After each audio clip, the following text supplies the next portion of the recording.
Welcome. I know 910, you're kind of playing catch up here because you haven't been here the past couple of weeks, but we have an annual series here in 1112. We call it the Skeptics Series or the Skeptics Forum, in which we kind of walk through what is the evidence for God's existence. A little bit of my backstory is when I was your age, depending on how old you are right now, I didn't believe that God existed. I had an atheistic viewpoint of the universe. I had an atheistic perspective of everything. I resorted to thinking that everything that there was materialism, but it really all came down to the fact that I was doing a lot of stuff that the Bible said was not okay.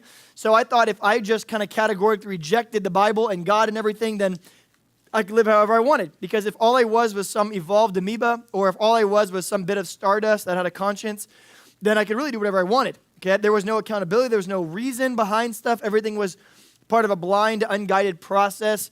And the truth that we ought to seek should be all thrown out because evolution doesn't bring us to truth. It brings us to survival. And I thought that's the way that we should view the world.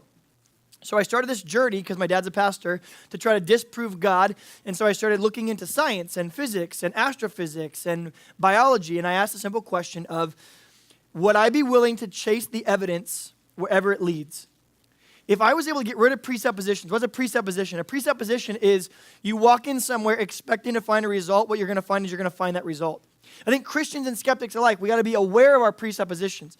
That if you walked in here and since birth you've been told that there is a God, then when you see evidence, you're going to go, well, that means that there's a God. Even sometimes to our own detriment, we call it God of the gaps reasoning. When we don't understand something, we say, well, it must be that way because God made it that way, right? Well, why do you believe in the Bible? Well, because God wrote it. Well, how do you know that God wrote it? Well, the Bible says so. How do you know God wrote the Bible? Because it says God did. Well, why would you trust it? Because God wrote it. How do you know God wrote it? Because it says it in the Bible, right? That's called tautological reasoning, and it's backwards. But as Christians, we've been kind of caught historically by saying things like, well, all we need to do is have faith. The Bible commands us to have faith, right? But what we think faith is this thing that fills a gap between reason and the fairy tale of God. We fill that gap with faith. Faith kind of bridges what we don't understand and what we do understand. And faith is kind of like the opiate that we take. It's kind of the drug we take to go, this doesn't make sense, but who cares? I've got faith, right? Like, well, evolution's true, but faith solves it. Right? It's called God of the gaps reasoning, and that's not what the Bible tells us to do. The Bible says that when Jesus was confronted with his own deity, he said, look at the evidence of what I've done. When Paul goes up onto Mars Hill to argue for the existence of a creator, he uses reason to do so. When Peter in 1 Peter gives us a charge as Christians to have an understanding, he says, always be willing to give an apologia, a defense of why you believe what you believe. When Jesus was questioned whether or not he was the risen Savior, he said, put your fingers in the holes in my hand and the spear mark in my side. Jesus never gives us a command to take everything about him on blind faith. John writes his own gospel and says, these things are written that you may believe that he was the Christ, and that by believing you may have life in his name.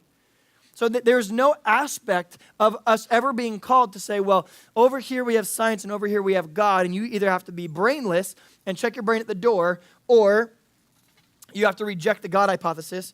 Because what I came to find out,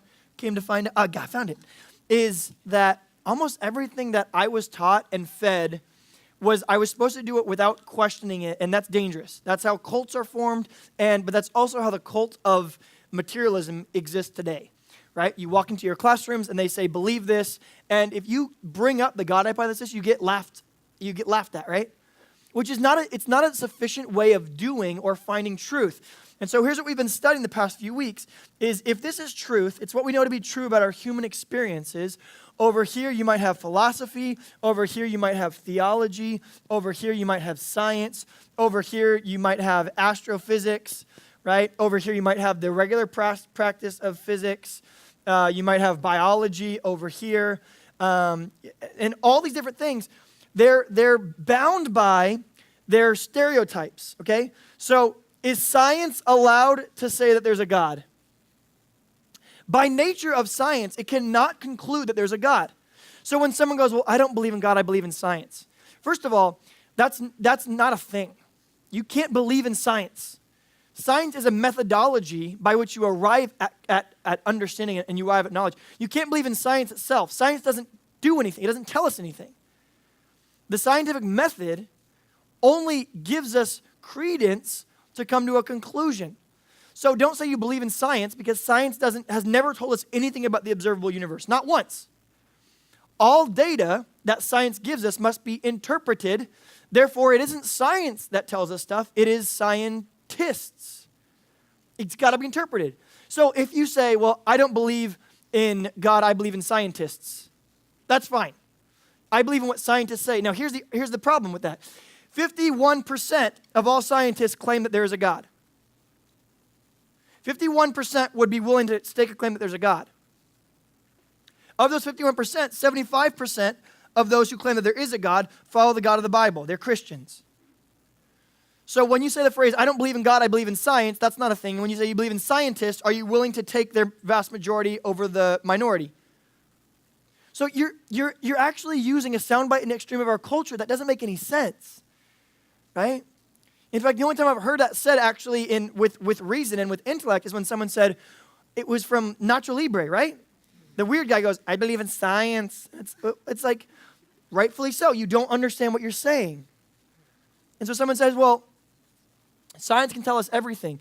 99.7% of our observable universe is made of something called dark energy, to which science says we have no clue what that is. So 99.7% of our 14 billion light year wide, long, depth universe is misunderstood by everything in science.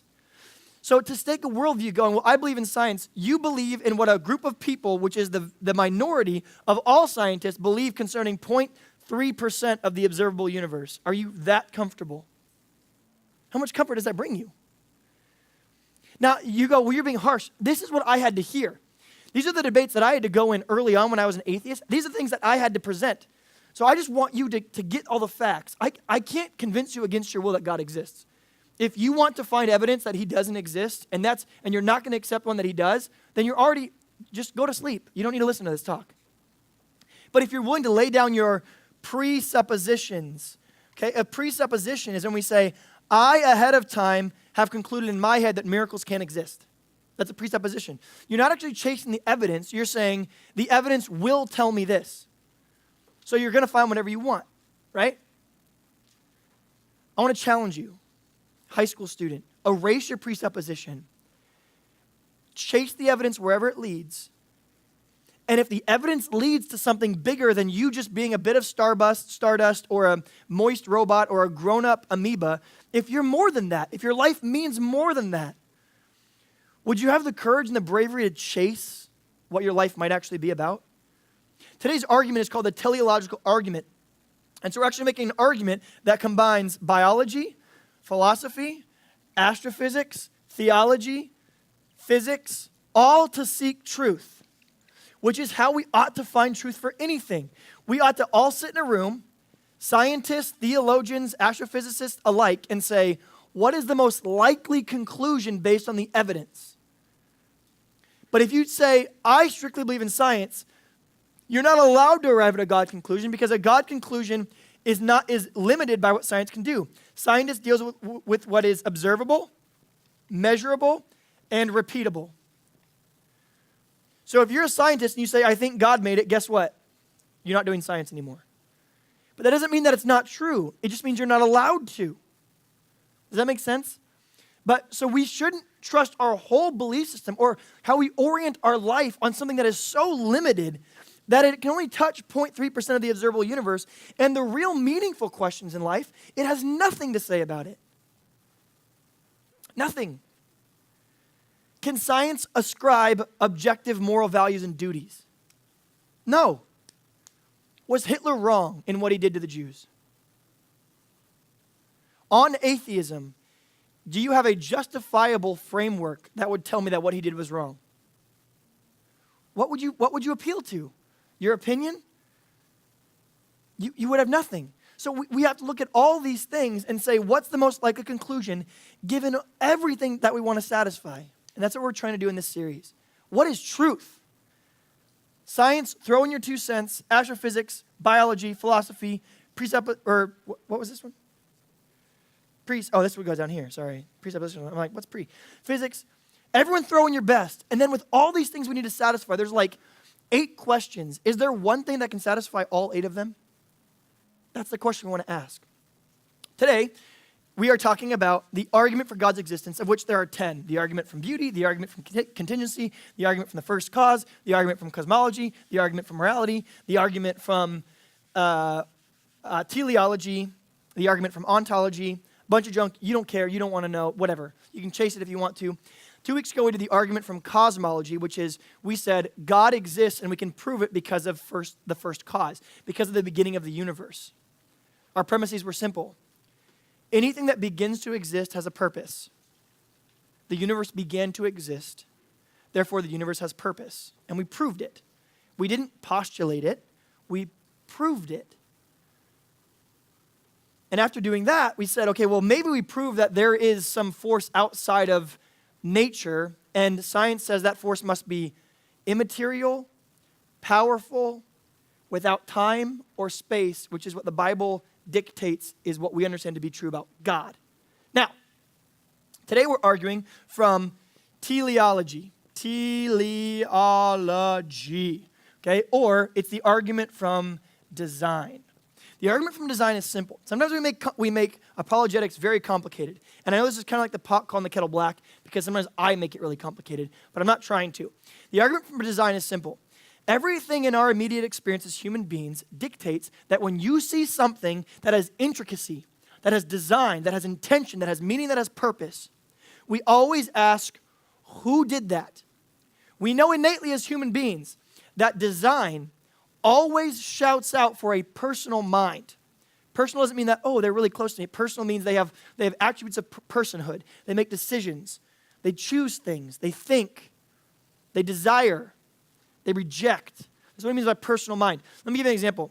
The reason I say this is easy is this is what my 4-year-old did. We were up at Hume Lake, and we walked by a tree. And on that tree, I don't remember the exact letters, but let's just say like it was like CL loves LD, right? It's like, lay. There's a big heart around it, okay? That one was intentional. Caleb Linden loves Lauren Dunn or something. I don't know. Was that too soon? Have you not used the L word yet? Okay, fine. So we're walking up at Hume Lake, and my son sees this tree, and bless his little heart, he walked up to the tree, and he goes, Mommy, who wrote that? Right? And I don't have a box by which I would have stopped and gone, son, you're begging the question. What? Well, you just created an informal fallacy, which is you assumed that it was a who and not a what. So start over. No, because everything in my experience and in his experience, anyone who walked up to this tree and sees this, just this bit, I mean, what is that? 1, 2, 3, 4 letters and 2 different symbols. That's simple. No one on earth walks by this and goes, there must have been a storm. And a rock. Just, and no one. In fact, if someone came to that conclusion, we would go, you belong in the loony bin. Now, as complexity grows, let's say on the next tree over, there was penned the complete folio of Shakespeare, right? Never, this is a tale of 2 star-crossed lovers. Never has there been a love of that in Romeo and and this was all covered. When you see an increase in information, design, intricacy, complexity, does it make the conclusion of who more solid or less solid? Do we cry out further for intelligence or lesser for intelligence? The more complicated something is, does it point more towards intelligence or less towards it? More, right? If we saw a rock, and there's a rock on top of that rock, and there's another little rock, this is like the international symbol for hikers to say, like, I was here. And when you see these, if you walked to the top of a mountain, and you saw this, and there's a little rock on top of that, and you went, I'm the first man to ever summit this mountain, and then you saw this, how many of us would go, frick? And this would have convinced us that someone else was there. And this, I would actually entertain, although I would roll my eyes all the time, entertain someone going, well, what if 4 rocks stacked on top of each other, no one in their right mind gets to the top and go, no one's been here before. We would go, shoot, maybe I'm the second, right? Now you move from that to letters, And you move from that to an understanding, a comprehensive list of things. And the tree falls so pitifully short of things in our nature.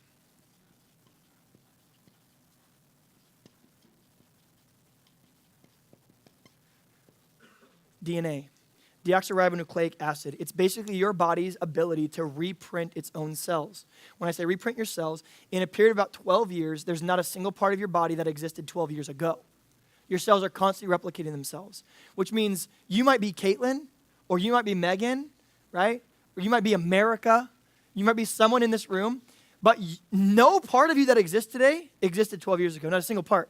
Not a single part of your eye, not a single bone in your body, not a part of your heart. It all changes over. But no one woke up one day and was like, that was the last cell. I'm a new man today. No, because we understand, it's called duality. We understand that we're not just a body, we also have a soul. We don't just have a brain, we also have a mind. We have a conscience that's bigger than us. Where someone who's a monist would say, that's not true, we're just one thing.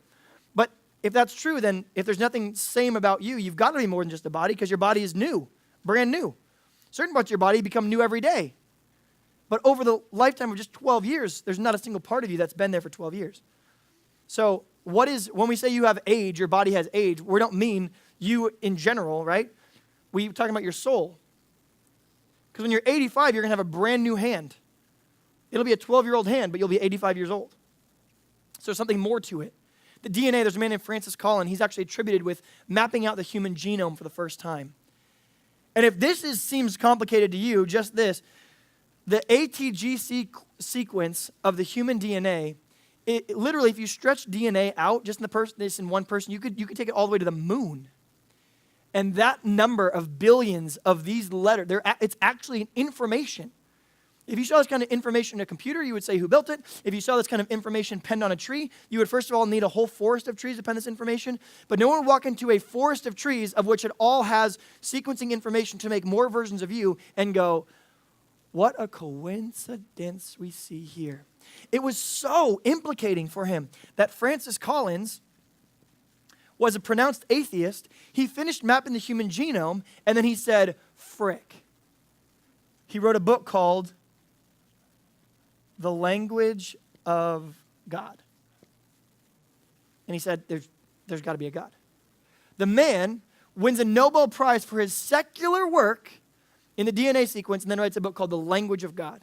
Why? Because he knows what my 4-year-old knows. When you see complexity, it always cries out for intelligence. Not just perceived complexity, actual complexity.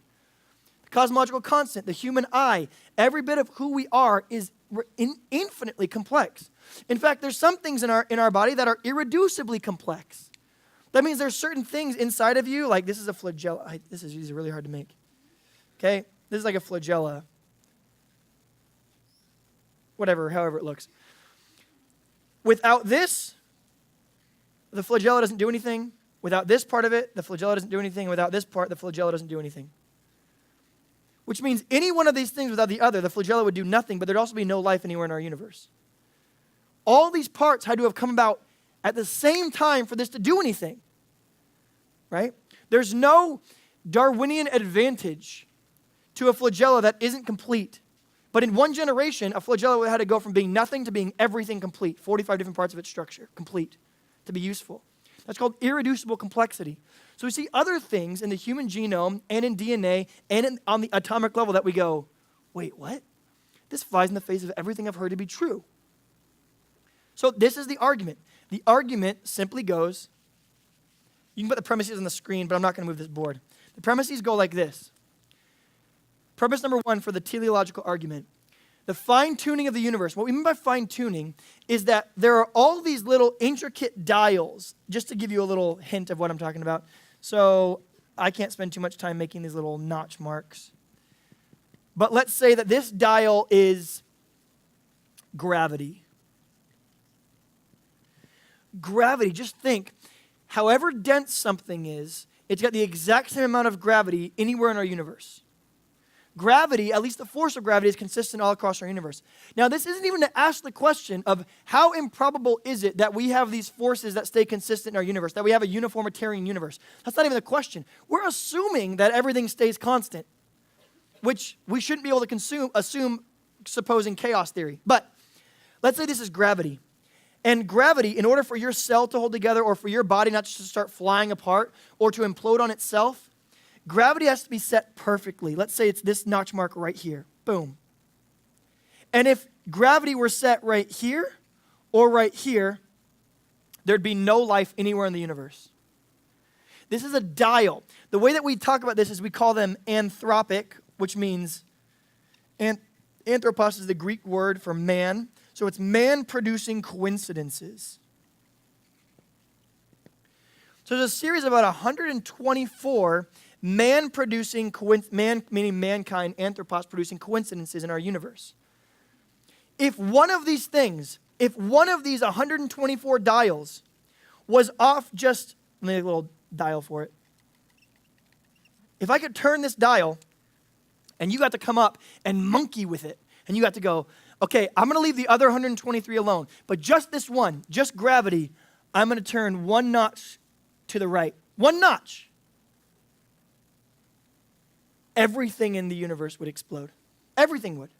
Now, you might be able to have simple organisms, you might be able to have an amoebic structure, but anything, especially beings worth observing in the universe, we would have zero chance of existing if you moved it one notch to the left or one notch to the right. In fact, one guy did the math on it, and he said, picture a ruler that's as big as our universe is, 14 billion light years across. Now, to understand how big a light, or how long, I guess, a light year is, it's the distance that light travels in a calendar year. So 186,000 miles per second. Let's say you have got a gun and you put a speed of light bullet in it, and then you shoot that gun and you say, bang. By the time you finish the word bang, that bullet has traveled around the earth 6 times and has hit you in the back of the head. That's how fast light moves. So our universe is so big that if you shot a bullet going that fast in one direction, it would take 14 billion Earth years going that speed to reach the other side of the universe.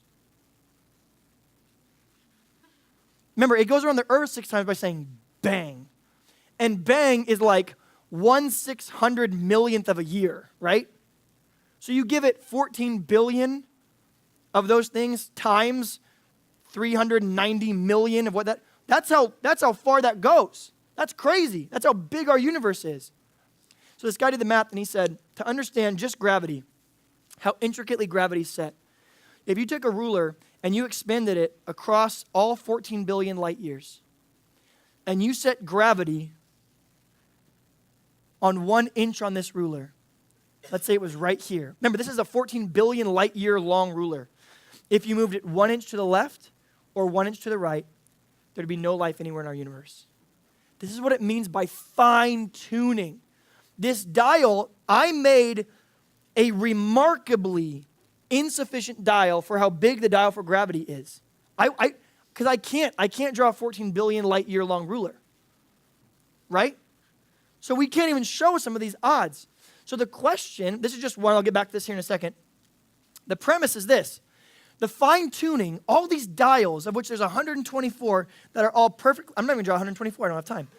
But each of those are set perfectly, and if one of them was tilted one way or the other, if it was tuned differently, there'd be no life. So the fine-tuning that we observe is either physical necessity, chance, or design. No one really argues with premise 1, that we don't have anything else worth speaking of why we would observe fine-tuning in our universe. It's one of these 3 things. It's either physically necessary that we have fine-tuning. In other words, these numbers have to be these numbers, therefore they are these numbers. But there's 2 problems with that. Number 1, gravity could be set at any other thing. It doesn't need to be set at this, because we know that there's actually a value that gravity satisfies independent of the force of gravity itself. That might be kind of confusing. But in other words, you're already agreeing that there's this perfect pinpoint that gravity must hit and that it was hit. And if we can agree that it hit that pinpoint, we've got no reason to assume that it wouldn't hit the point next to it, or the point next to it, or the point 13 billion light years away from that. It's set perfectly.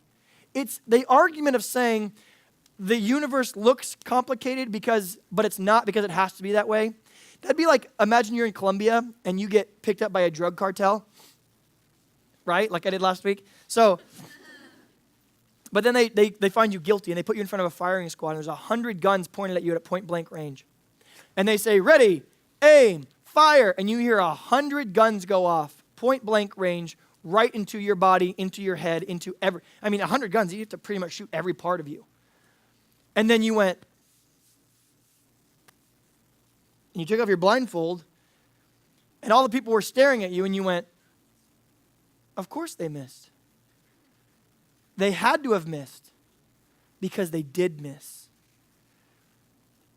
How did we all miss? That's not important. What's important is you had to have missed because you all missed. And since you missed, you must have missed. Therefore, it doesn't require an explanation. It's physically necessary that you missed. So don't ask questions of like, what is the probability of you all missing? No, you don't understand. There is no probability that needs to be done. You had to have missed because you did miss. No, anyone in their right mind would go, who set me up? You guys screwing with me? Or all the people in Colombia would be like smiling at you like, get out of here, gringo, right? Like, get out of here. You big dummy. We're just trying to scare you. But no one would walk away from that and go, had to be. You would have so many questions, but you would never resort to such an ideological phrase that you're going like, I'm here because I needed to be. Therefore, the reason they missed is because I had to have missed because it's physically necessary that they did miss because they did miss. The end. No, that we call that circular reasoning. So even atheists deny premise number one. Richard Dawkins, who I'm going to quote here in a second, says that's ridiculous. It is not physically necessary that our universe is the way that it is. So the second one is chance. Could it be based on chance? I want to give you a few numbers to argue for this one, because in order to prove our conclusion true, we have to prove both premises true as well. So are these the three things? So our other thing is, well, maybe it's due to chance. Let me give you a few numbers. There's a series of discoveries in the past century that have led us to understand that our universe is expanding. Okay? In 1897, in 1915, Albert Einstein creates his theory of relativity. In 1927, someone perfects the theory of relativity. In 1929, Edwin Hubble discovers a telescope that there's a red light shift in the universe, which means our universe is expanding. But maybe it's been expanding and it keeps contracting and expanding, which is called the Big Crunch model. But then we found out there's a guy named Penzias and Wilson who discovered cosmic microwave background radiation. And then they won the Nobel Prize for discovering that. And then Bohr, Blanken, and Guth created a theorem that said that any universe which is on average expanding could not be expanding infinitely into the past, but must have had an absolute beginning. We went over this all with cosmology a couple weeks ago, which is why I'm racing through it. But basically to tell you, everyone in the scientific community right now, and I mean everyone, agrees that the universe had a definite beginning, which is ironic because when the Big Bang first came out, as Christians, when you were told growing up the Big Bang Theory, how many of you and in your family you were like, oh, we can't believe the Big Bang because it goes against what God said? How many of you guys were told that growing up? The Big Bang was like this shut door on Christianity. Here's what's ironic. When the Big Bang Theory was first presented, it was presented by a guy who believed the universe has been here forever. And when this new group of people came out that were discovering these things, he made fun of them and called Big Bang people. So that was actually, it was basically a way of making fun of people who believe the universe had a beginning. And he went, oh, the Big Bang people. And then we went, oh, wait, there was at one point nothing, and then everything came to be from that singularity or that Big Bang. Atheists rejected the Big Bang Theory until it was proven true, not the other way around. But growing up, you might have heard something different. But the biggest skeptics towards the Big Bang Theory were atheists. Why? Because they understood something to be true. If the universe had a beginning, and when I say universe had a beginning, it means space, time, and matter had a point at which it began, which means before that there was no space, time, or matter. Which means before space, time, or matter, there could only have been nothing. And what is nothing capable of doing? Nothing.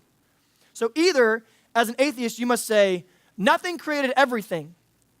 Even though it's only capable of nothing, at one point, nothing used to have different particles where nothing could create everything. That is the most circular, unreasonable thing. Secondly, you must say, well, there was a beginning, but that beginning was created by something that was spaceless, timeless, immaterial, powerful, and smart enough to do it, which is what the Bible says again and again. The very first verse of the Bible, in the beginning, God created the heavens and the earth. That was laughed at. That verse was laughed at because they didn't think there was a beginning. Now everyone's going, well, I mean, this guy in 2007 won the Nobel Prize for discovering that the universe had a beginning. And God's sitting there going, freaking give me the Nobel Prize. Like, I wrote it in a book 6,000 years old. Would you give me some credit here? So, what about the chance argument? One of the things that we discovered is that the universe is expanding. When we discovered the universe is expanding, we realized that what's expanding the universe is what we call dark energy or dark matter. Dark matter is expanding at a rate that is so finely tuned that if it was any faster, Stephen Hawking said, if it was any faster, there'd be nothing coagulating and nothing to speak of in our universe. If the expansion rate was any slower, a picosecond, which is like a millionth of a trillionth of a trillionth of a second after the Big Bang, if it's expanded any slower, everything would have collapsed on itself and there'd be no life anywhere. So even Stephen Hawking, the famous atheist, famous atheist theoretical physicist, said the odds of dark energy being set so perfectly, I'll just put DE so you remember what it is. The odds of it being at the rate that it expands, which we also call the cosmological constant, is set to 1 in 10 to the 122nd power. So the odds of it happening by chance are 1 in 10 to the 122nd power. Mathematics declares something impossible at 1 in 10 to the 50th power. The number of atoms in our universe is 1 in 10 to the 80th power. And the odds of dark energy happening itself on a dial by chance is 1 in 10 to the 122nd power. That's one out of a series of 124 things. Now, if each of those dials must be perfectly set in order for us to observe the universe as it is right now, when we get another value, do we add them together? What must we do? You multiply them. So let's take the force of gravity. These are conservative numbers, by the way. Gravity is set at 1 in 10 to the 40th power. The weak force on our universe is set in 1 to 10 to the 63rd power. The strong magnetic force, the weak force, that we live in a low entropy universe is 1 in 10 to the 20th power. That things break down slowly and they dissipate slowly in our universe, which will be necessary for any complex life. So here's our chances. The chances are you have to take these numbers, you need to multiply 1 in 10 to the 122nd times 1 in 10 to the 40th times 1 in 10 to the 63rd times 1 in 10 to the 20th. And if you've done those, which are, some of those are even the more conservative numbers, you need to take 120 more values, all of which look like this, and multiply those together in order to get your probability, which Hugh Ross, famous astrophysicist, said, the odds are 1 in 10 to the 138th power raised to the 16th power. I would love to give you an analogy of how improbable this is, but it literally doesn't exist. I couldn't explain that to you. The best thing I have is I can get you to 1 in 10 to the 138th power. And here's what it would be. There's 1 in 10 to the 80th atoms in our universe right here. You're like, well, how big is an atom? An atom is to an orange as an orange is to planet Earth. Okay? So you are made up of hundreds of billions of atoms. Now think of the nuclear density of planet Earth. Think of how deep this is. You pick up like just this pen, which in comparison to the size of our planet, which is tiny compared to most planets, this pen is nothing. And this pen is made up of millions of atomic structures. So just on this one thing, we already have the probability of let's call it 1 million, because I'm just going to be super generous. So now you took every atom in the universe. So that means on every star, on every quasar, in every galaxy, in every solar system, on every planet, on every moon, of everything, taking the density of all those things. Remember, we can drill down a mile. We can go down, down, down into the earth too, miles down. And on one part of one of those planets, in one of those solar systems, in one of those galaxies, in one of those far reaches of our universe, let's say I got to go, and I was in a speed of light spaceship, and I just went in a particular direction. You were at home blindfolded. You were here blindfolded. And I got to go wherever I wanted, to whatever galaxy I wanted. I had 14 billion light years to explore. And I landed on one planet, and I grabbed one. When I got on that planet, I got to decide how deep I wanted to drill or how on the surface I wanted to be. And then I grabbed a bit of dirt, and on that dirt, I pulled it apart for a day and a half until I found a singular atom. And then I painted that atom red. And then I put it back in the dirt, covered it back up. There was no evidence that I was ever there. And then I came back home and I stood in front of you and I said, okay, go. And blindfolded, you need to take off from your destination and find that red atom, and you only get one chance to choose it. Remember that. We might go, well, if you give it enough time and enough chances, how many times does the universe expand? Penzias and Wilson, Hubble telescope. How many times does the universe expand? Once. How quickly were all of these 124 things set? Within a picosecond of the universe existing. So you can't go, well, time and chance. You don't get it. You get one expansion, and you get 1/100 millionth trillionth of a second. That's all you get. And all these were in place. Now, if you, by some miraculous act of God, which would never happen, in fact, it's mathematically impossible that you would hit that atom, you would have to find that atom on your first shot. But then you'd have to come back home, and I'd have to repeat that process with you over 1 trillion times. And if you missed even once, you missed an atom one time, you have now understood how improbable it is that our universe came about by chance. And that wouldn't even be to understand this number fully. That would just be to understand this number fully. And there's 124 that are all multiplied together.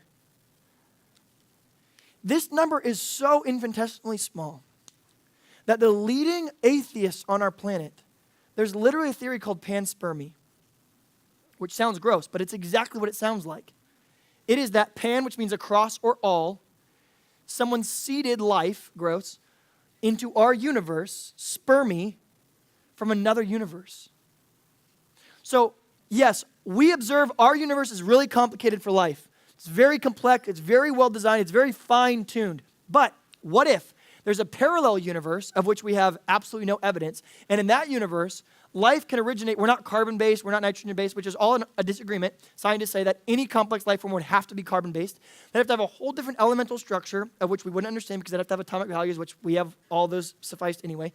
Who cares? You don't care.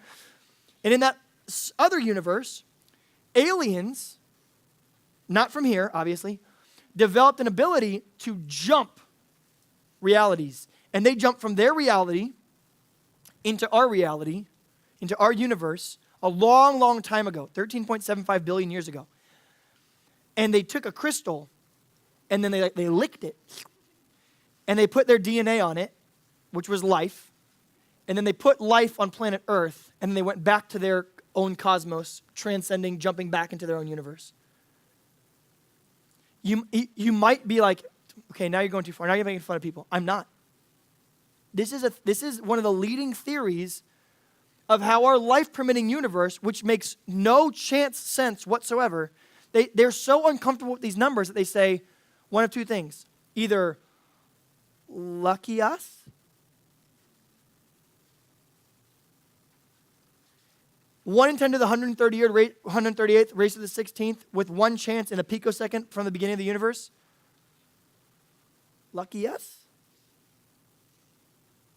Or the other one is to say, oh, well, that's because our universe is complicated. The other universes of which we have zero evidence, how soon do you get out of science when you start talking about things like that? No observation, no repetition, no measurement. Which means it's a complete faith statement to say, well, in another universe, faith. There's aliens, faith. They see crystals, faith. They're able to transcend dimensions, faith. Weren't Christians the one that have historically been convicted of doing things based on blind faith? And yet the leading theory for a lot of atheists is that aliens from another dimension. Let me ask you something. Why would anyone be more willing to say, I would rather have aliens than God? There's an answer to it. It's not just ridiculous. It makes a lot of sense. Aldous Huxley said this. Thomas Nagel said this. They said, it's not that I look at the facts without bias. I don't want there to be a God. Aldous Huxley said it would be the end of his sexual liberation if there was a God. So he says, and I quote, excuse me for not chasing it in earnest. I don't want him to be there. Why? Because aliens are some subspecies over there. They have no implication on my life. They have no accountability. I don't care. They're just there. No responsibility. I can live however I want. Whatever. But if there's a God and he's revealed himself to us, isn't it important that we understand why we're here? And that's horrifying. We go, okay, fine. I don't want it. It's either due to physical necessity, chance, or design. Physical necessity is ruled out. Chance. This is what chance looks like. Remember, there's 120 values I haven't even accounted for, of which you need to multiply all of them together. Some of the biggest values are still out there. The other one is that it's design. And design denotes intelligence, purpose, personhood. Always.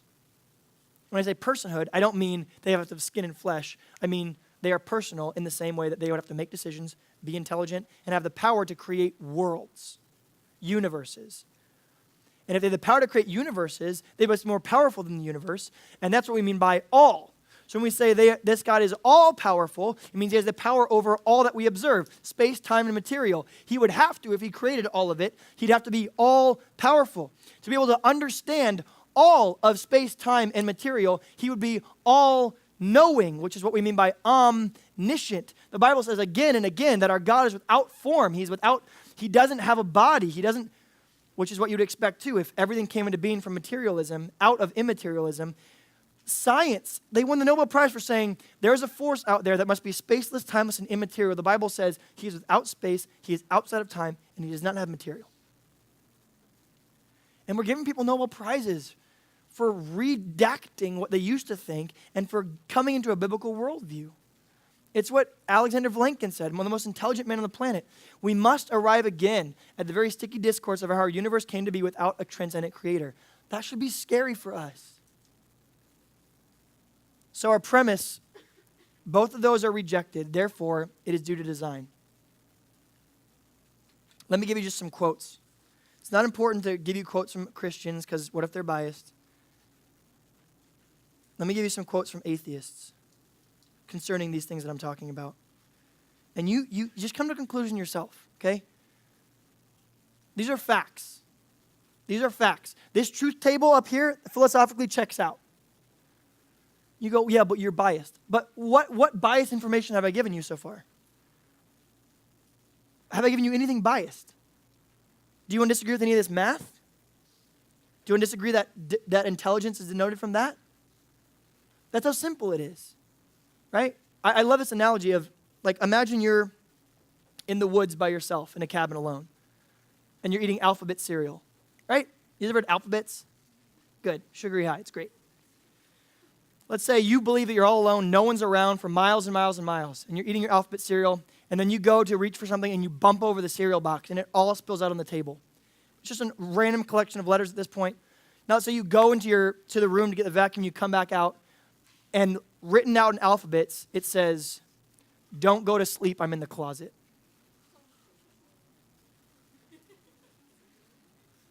How many of you would go, "That's silly"? Oh, well, time for bed. No, you better believe, first of all, I'm calling the police, okay? Secondly, because here's your two assumptions. One is, everything you knew to be true about physics, rationality, design, and intricacy, either that's all wrong, and things can happen themselves and have the mark of intelligence even though they don't. Either that's wrong, either the laws of physics are wrong, that's over here, or the laws of America were broken. And when you look at that, you've got to throw one of those two things out because it can't be both. My argument would be, I don't throw away everything I know to be true about physics. I throw away everything I know to be true about America and its laws. I go, someone must have broken the laws of America, not the laws of physics. Someone was here. Someone's in the house still. I'm freaked out. I don't like this. And that's the conclusion. And let me give you some quotes as we close out. Einstein, may have heard of him. Everyone who is seriously involved in the pursuit of science becomes convinced that some spirit is manifest in the laws of the universe, one that is vastly superior to that of man. In this way, the pursuit of science leads to a religious feeling of a special sort. Mathematician Eric Metaxas used to be an atheist. He says this: astrophysicists now know that the values of the four fundamental forces, gravity, the electromagnetic force, the strong and weak nuclear forces, were determined less than 1/1,000,000th of a second after the Big Bang. Alter any one value and the universe could not exist. For instance, if the ratio between the nuclear strong force and the electromagnetic force had been off by the tiniest fraction of a part of a fraction, by even 1 part in 100 billion, trillion, trillion, trillion, trillion, just that one factor, then no stars or life could ever have formed. Stephen Hawking. In science, the fine-tuning of the parameters required for life has such an incredibly small probability to have arisen that the famous British cosmologist Stephen Hawking has described it as follows, and I quote, "If one considers the possible constants and laws that could have emerged," which means it's not physically necessary, "the odds against a universe that has produced life like ours are immense." Stephen Hawking. "I think there are religious implications clearly whenever you begin to discuss the origins of the universe." Let me conclude with two more. Paul Davies, agnostic turned deist. "There is now broad agreement among physicists and cosmologists that the universe is in several respects fine-tuned for life." Albert Einstein. "The scientist is possessed by the sense of universal causation. His religious feeling takes the form of a rapturous amazement at the harmony of natural law, which reveals an intelligence of such superiority that, compared with it, all the systematic thinking and acting of human beings is an utterly insignificant reflection." Let me end with this one. No, I'm going to do two more. Physicists have suggested that the laws and constants of physics are too good, as if the universe were set up to favor our eventual evolution. It is as though there were, say, half a dozen or so dials representing the major constants of physics. Each of those dials could, in principle, be turned to any of a wide range of values, which means it's not necessary. Almost all of these knob twiddlings would yield a universe in which no life would be possible. Some universes would fizzle out within a first picosecond. Others would contain no elements heavier than hydrogen and helium. In yet others, matter would never condense into stars. And you need stars in order to forge the elements of chemistry and hence life. You can estimate the very low odds against 6 knobs, all just happening to be correctly tuned.